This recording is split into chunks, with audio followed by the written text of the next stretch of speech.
चलिए एक कहानी से शुरू करते हैं। सोचिए दो दोस्त हैं, एक मोटरसाइकिल, गन्ने का एक खेत और सिर्फ 4,000 रुपए का एक छोटा सा कर्ज। 10 जुलाई 2006 को चेतन अपने दोस्त विक्रम शिंदे को अपनी मोटरसाइकिल पर बिठाकर ले गया और फिर 3 दिन बाद विक्रम की लाश मिलती है, उसी गन्ने के खेत में, सिर में गोली लगी हुई, और सबसे बड़ी बात, कोई चश्मदीद गवाह नहीं था।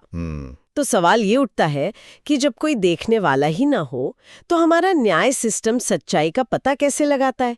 क्या वो 3 दिन का फासला, मतलब किसी को आखिरी बार देखे जाने और लाश मिलने के बीच का जो गैप है, वो शक का लाभ देने के लिए काफी है? आज हम इसी कानूनी पहेली को समझने की कोशिश कर रहे हैं चेतन बनाम कर्नाटका राज्य के मामले के जरिए।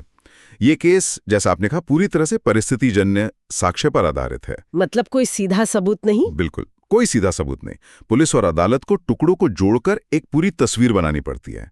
आप कह सकते हैं एक जासूस की तरह पहेली सुलझानी पड़ती है। और इस पहेली के टुकड़े भी काफी अजीब थे। चेतन ने विक्रम के पिता को फोन पर झूठ बोला, कहा कि उसने विक्रम को रात 8 बजे ही छोड़ दिया था। हाँ, और इतना ही नहीं, उसने अपने दोस्तों से भी कहा कि वो सबसे कहें कि विक्रम तो पुणे चला गया है, और फिर वो खुद फरार हो गया। तो यहाँ से कानूनी लड़ाई दिलचस्प हो जाती है। बहुत ज्यादा। चेतन के वकील ने सबसे बड़ा दांव खेला टाइम गैप पर। उनका तर्क था कि 3 दिन एक बहुत लंबा समय होता है, इस बीच कुछ भी हो सकता था, कोई भी विक्रम को मार सकता था। ये तर्क तो सुनने में काफी मजबूत लगता है। तो फिर अभियोजन पक्ष ने इसे तोड़ा कैसे? सिर्फ ये कहना तो काफी नहीं रहा होगा कि दोनों को आखिरी बार साथ देखा गया था। नहीं, बिल्कुल नहीं। अभियोजन पक्ष ने घटनाओं की एक बहुत मजबूत चेन पेश की। पहला, 5 गवाह थे जिन्होंने कहा कि हाँ, हमने दोनों को एक साथ देखा था। दूसरा, जैसा आपने बताया, चेतन का झूठ बोलना और भाग जाना। और तीसरा, जो सबसे बड़ा सबूत था, वो बंदूक। हाँ, वो बंदूक। जब चेतन पकड़ा गया तो उसकी निशानदेही पर उसके दादा के घर से 12 बोर की एक बंदूक बरामद हुई। 1 मिनट, और उसकी जेब से विक्रम की सोने की चेन भी तो मिली थी। ये तो बहुत बड़ी गलती कर दी उसने। अक्सर अपराधी ऐसी गलतियां कर बैठते हैं। शायद उसे लगा कि वो पकड़ा नहीं जाएगा, या घबराहट में वो भूल गया। पर अदालत के लिए ये एक बहुत मजबूत कड़ी थी। लेकिन असली खेल तो विज्ञान ने बदला। अच्छा, तो बचाव पक्ष के टाइम गैप वाले तर्क की हवा यहीं से निकली। कैसे? हाँ, यहीं पर फोरेंसिक साइंस ने आकर, आप कह सकते हैं, पूरा खेल ही पलट दिया। 2 बड़े वैज्ञानिक सबूत थे जिन्होंने इस टाइम गैप की थ्योरी को खारिज कर दिया। पहला था मेडिकल सबूत। Postmortem report. जी, पोस्टमार्टम रिपोर्ट से पता चला कि विक्रम की मौत लगभग 3 से 4 दिन पहले हुई थी। अरे वाह, यानी ठीक उसी रात जब उसे चेतन के साथ आखिरी बार देखा गया था। इसने तो उस 3 दिन के गैप को लगभग खत्म ही कर दिया है ना? बिल्कुल।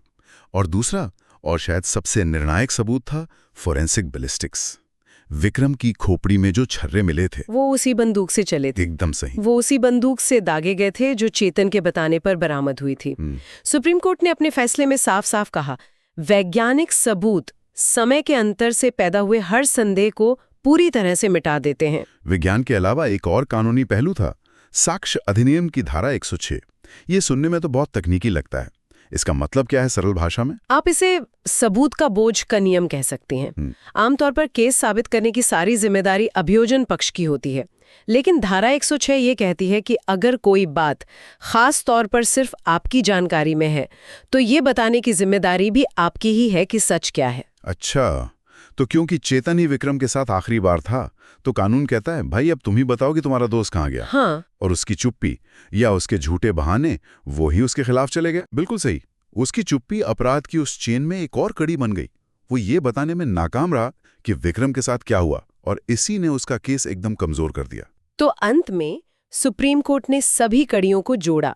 दोनों का आखिरी बार साथ दिखना, मेडिकल टाइमलाइन, बैलिस्टिक्स रिपोर्ट, सोने की चेन की बरामदगी और चेतन के झूठ और उसका भाग जाना।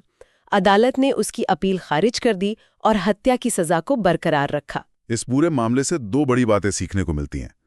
आम लोगों के लिए तो ये कि यदि आप निर्दोष हैं तो कभी भी जांच से भागे नहीं। ये बहुत जरूरी बात है।